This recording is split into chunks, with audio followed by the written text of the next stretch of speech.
Yes, flaxseed is safe if you have breast cancer, and the plant compounds everyone worries about, the lignans, look far more likely to help than to hurt.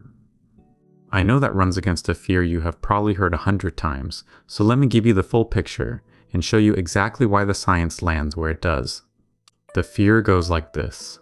Flaxseed contains phytoestrogens, plant estrogens, and if you have a hormone-driven breast cancer, the last thing you want is anything that acts like estrogen. It sounds logical.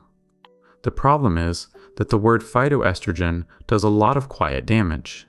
It makes you picture a hormone, something that behaves like the estrogen your own body makes. That is not what these compounds are. Here is what is actually happening. Flaxseed is rich in a lignan called secoacetyl-carcinol, the glucoside, and when it reaches your gut, your bacteria convert it into compounds called enterolignans. These enterolignans are only weakly estrogenic.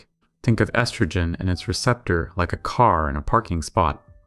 Your own estrogen pulls into that spot and revs the engine hard. A lignan can pull into the same spot, but it barely turns the engine over. And here is the part that matters most. While a lignan is sitting in that spot, your stronger estrogen cannot. So instead of adding fuel, these weak plant compounds are more like taking up space and getting in estrogen's way. They fit the same receptor, but they lack the power to do what real estrogen does. That is the mechanism. But mechanisms can be reassuring or misleading, so the real question is, what happens in actual people? And this is where the story gets genuinely encouraging.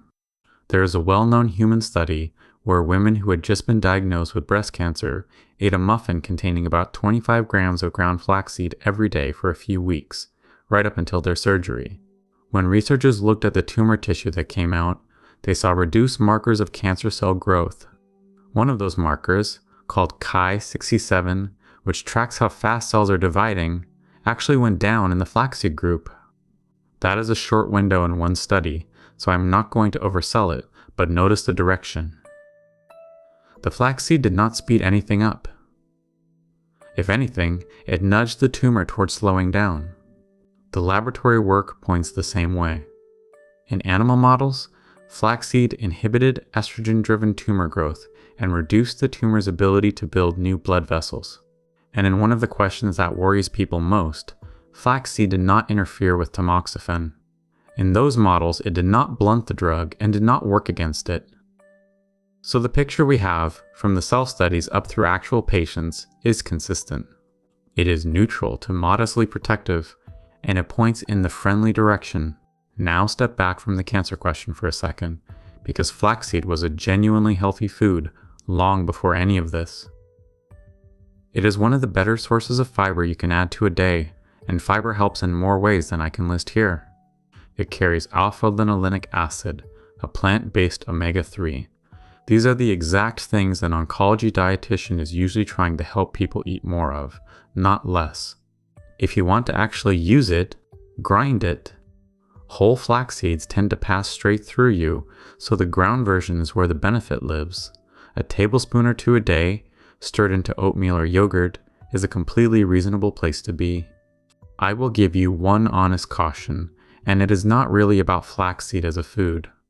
If you are in active treatment and you are thinking about high-dose lignan supplements or concentrated capsules, that is a conversation to have with your oncology team first. Not because we expect a problem, but because coordinating the big stuff is just good care, and your team should know everything you are taking. A tablespoon on your breakfast is food. A bottle of concentrated extract is a decision worth running past someone. So let the fear go. Flaxseed is not sneaking estrogen into your body. It is fiber, it is omega-3, and its lignans are the weak, well-behaved cousins that mostly get in strong estrogen's way. The parking spot was never the danger. It was quietly on your side.